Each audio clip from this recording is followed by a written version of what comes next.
Well, good morning, and thank you, Penny, for that welcome and introduction. It's wonderful to have you and your colleagues here in Bendigo this morning. And can I also start by acknowledging the traditional owners of the beautiful land. It's a little damp this morning, but it is beautiful land that we're gathering on here today, the Dja Dja Wurrung people, and pay my respects to elders past and present and any who may be with us here in the room today.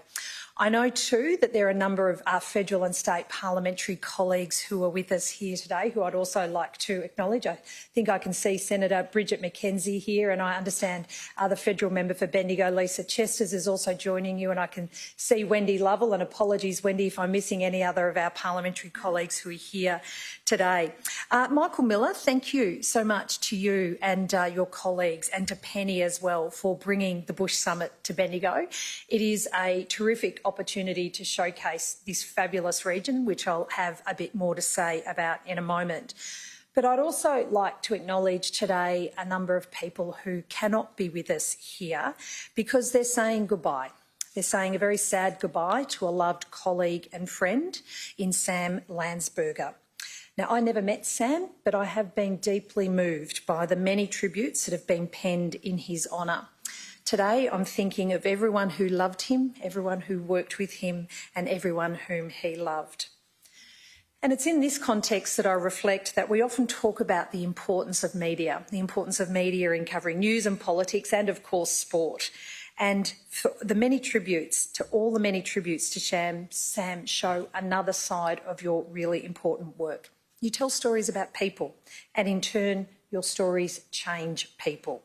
You inform, you inspire, you agitate, and here in regional Victoria, you give communities a voice. And I know this to be true because I live in one of those communities. And I've seen just up close how important a strong regional media voice is, which is why I'd like to start by saying thank you. Thank you for your hard work, and thank you for your steadfast commitment to regional communities, because in my 25 years as the member for Bendigo East, as Penny has touched on, and 50 years as a proud local Bendigonian, I have seen regional Victoria transform.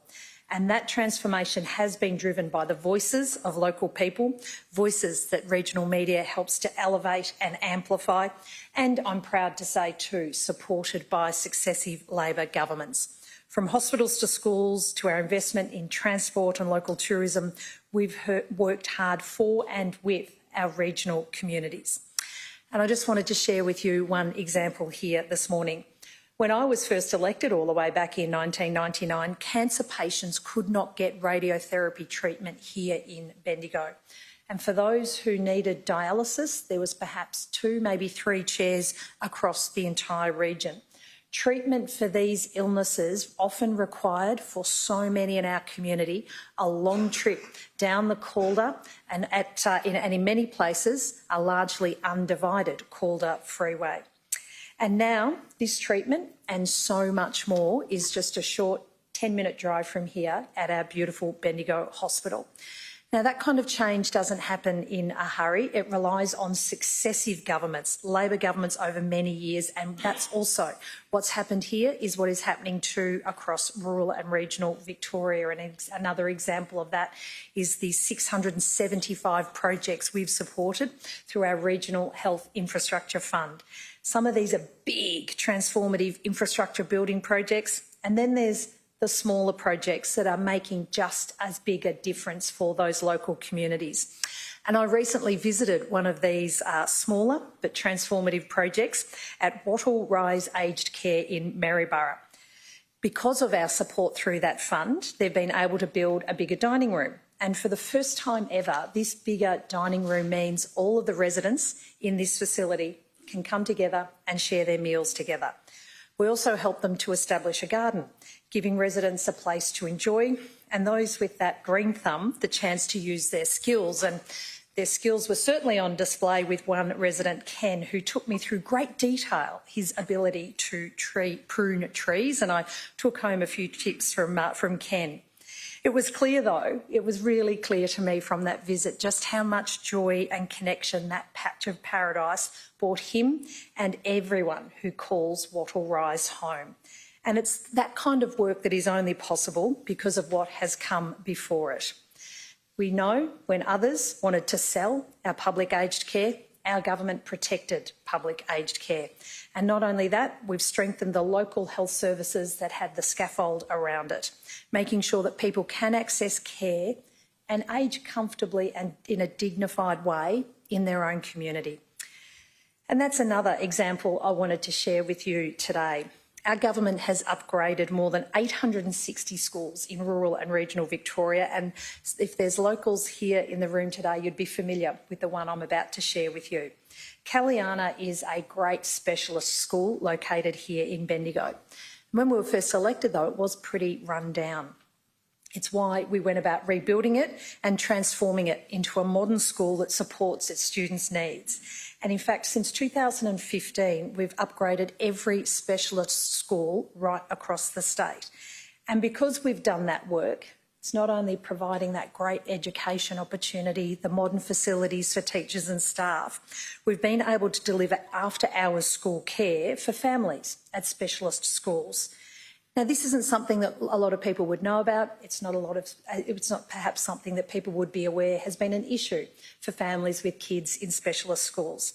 For many families with a child at a specialist school, after-hours care just simply didn't exist.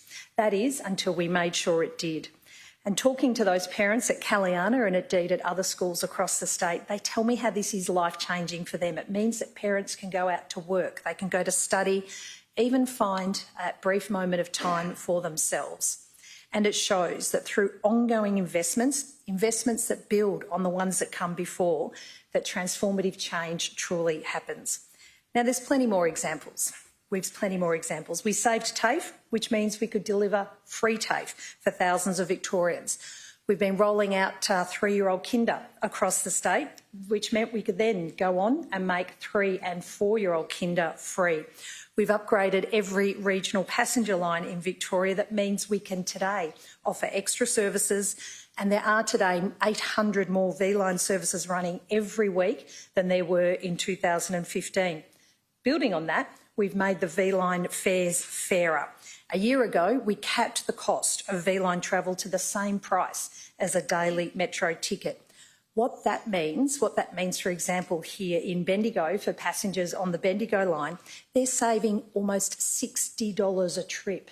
$60 a trip was the difference between a regional ticket and a metro ticket for travellers on the Bendigo line. And we all know that that money pretty seriously adds up, whether you're going down for work, for those medical appointments, or just wanting to go down and barrack for your team at the footy. And today, as a result of that change, in just over a year, regional passengers have saved more than $80 million since we've introduced that fairer fares policy. And that means, too, more than 23 million trips across our V-line network. And it's not just a saving for regional passengers going down into the city, although it is a big saving. It also provides that opportunities for more families to come and explore more parts of our great state. Because I'm sure, as you will have picked up on over the course of this presentation, I feel very, very strongly that regional Victoria has so much more to offer. And Penny has pinched a couple of things I was going to touch on in her contribution earlier. We're being a bit of a tour guide. For those of you who are visitors to our beautiful city, please do pop up and visit our beautiful Bendigo Art Gallery. It's a huge draw card for our city. Check out the shops on Bath Lane and View Street. Get a great meal at any of our wonderful cafes, pubs or restaurants, and indeed shop in one of our many retail stores. All of these businesses, all of these small businesses and the busyness that they bring to our city bring in tourism dollars as well. We know tourism is such a huge driver of jobs and economic activity in regional Victoria. And in fact, one in nine jobs in regional Victoria exists because of the tourism industry. And those benefits don't just stay within the tourism industry. We know they flow on too to workers in hotels, in hospitality and in retail. They also flow to the excellent producers of food and wine and so much more. And this is investment that is well spent. Investment in tourism, investing in regional Victoria is a dollar absolutely well spent, and we've invested something like $45 billion over the past decade. But I also want to say to you this morning that growing regional tourism isn't just about investment. And because earlier when I told you that story about Ken and his little patch of paradise in his garden at Wattle Rise Aged Care in Maryborough, it's also about how being outdoors, being in nature is so important for the soul. It's why at the same time we build and grow, we need to make sure we're looking after, not locking up, but looking after what makes our state so special. Again, I'm so deeply influenced by my own upbringing here in the region. My brother and I grew up in and around the bush here on the outskirts of Bendigo. For us, it was an extension of our own backyard. We used to disappear on the weekends on our bikes with dogs as our eager accomplices. We'd explore the bush, we'd build cubbies, we'd come back when it was either dark or we got a bit hungry. My husband and I are raising our kids in exactly the same way. And can I tell you, at the end of a long week, particularly a long parliamentary sitting week, a walk in the bush is our balm. It's like a big exhale, a literal breath of fresh air, going out with the kids and the dogs and enjoying the beautiful bushland that we are so blessed to call home. And I do know that there are some people in our community who are concerned about the future of our state's forests. And I deeply understand that there needs to be a balance, a sharing of the benefits, if you like, of the unique natural environment we call home here in regional Victoria. There are 8 million hectares of public land in Victoria. That's close to a third of the state. And there are sections of this land, sections that we absolutely must protect, sections that we absolutely must conserve. But to me too, the important thing we can do for our bush is to make sure it's enjoyed. That's why today I want to be very clear, as Premier and as a proud country Victorian, I won't be putting a padlock on our public forests. It's not who I am, it's not what I believe in. I want to make sure that my kids, grandkids maybe, and other people's kids and grandkids can get out in the bush and fall in love with it in the same way I did. Because I'm firmly of the view that when people love the bush, the more protected the bush can be, the more celebrated it can be, the more enjoyed it can be. And perhaps I am, in finishing, preaching a little bit to the choir here today. I don't think anyone who comes along to attend a bush summit needs to be convinced of what's so special about living, working, raising a family in rural and regional Victoria. But I wanted to let you know, I wanted to clearly let you know today that as Premier, I share the same aspirations. I want families in country Victoria to flourish. I want our regional economies to be strong, and I want us to confront the challenges but also to grab those opportunities and do so together.